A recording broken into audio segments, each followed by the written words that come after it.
It's one of the world's densest places, so Hong Kong doesn't have much room to spare, but rats seem to have no problem finding space. The city has now turned to AI to fight its long-running battle against the rodent. CNA's Hong Kong team reports.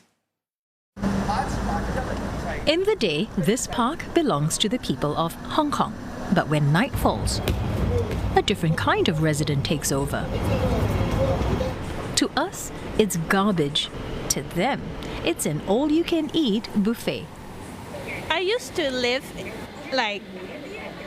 in one area and there were a lot of rats. And then when I moved to a new place, still a lot of rats. They're huge. They're really big. Yeah. Since 2024, the city has turned to AI to tackle the problem using these thermal imaging cameras. AI analyzes the thermal images and generates a metric called the rodent absence rate, or RAR. That's the percentage of images showing no rats. I think it's one measurement that has to be added to several other measurements. We measure food sources, how available food is, and does that increase or decrease? We measure how many rat signs do we see, say, in a park. Rats love parks. And so we will count all their rat burrows, and we will add that up. So we put all these things in a formula, if you will, to add up to the big picture. Hong Kong's Food and Environmental Hygiene Department says last year's data shows significant improvement in the more infested areas. But dozens of survey locations in the city registered an RAR of less than 80%. So that means more than 20% or more than 1 in 5 of the images taken show rats.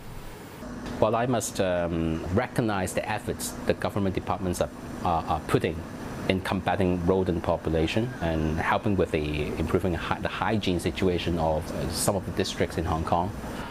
It is also very important for the government to communicate honestly where are we now at the moment.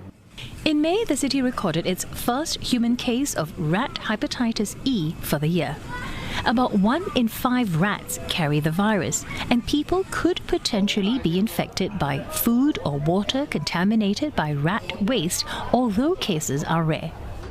Common symptoms include fever, nausea, and vomiting, or none at all, although severe cases could lead to liver failure. There have been an accumulating number of cases globally. So to date, we've recorded more than 50 cases, 50. In Hong Kong, this has become the most common rodent to human kind of virus. I say most common, that doesn't mean there are a large number of cases, but every time there's a case, it makes us take notice, it makes public health officials take notice about what's going on with the rodent infestation. Rats hide deep within the city's drains and sewers, so experts say it's impossible to know how many there are. They're also impossible to eliminate. So we need to just look in the mirror and say we can do better with our own behavior in our own nest. And rats are a predictor of we're not taking care of our own nest. They're telling us if there's many rats, you are not taking care of this area.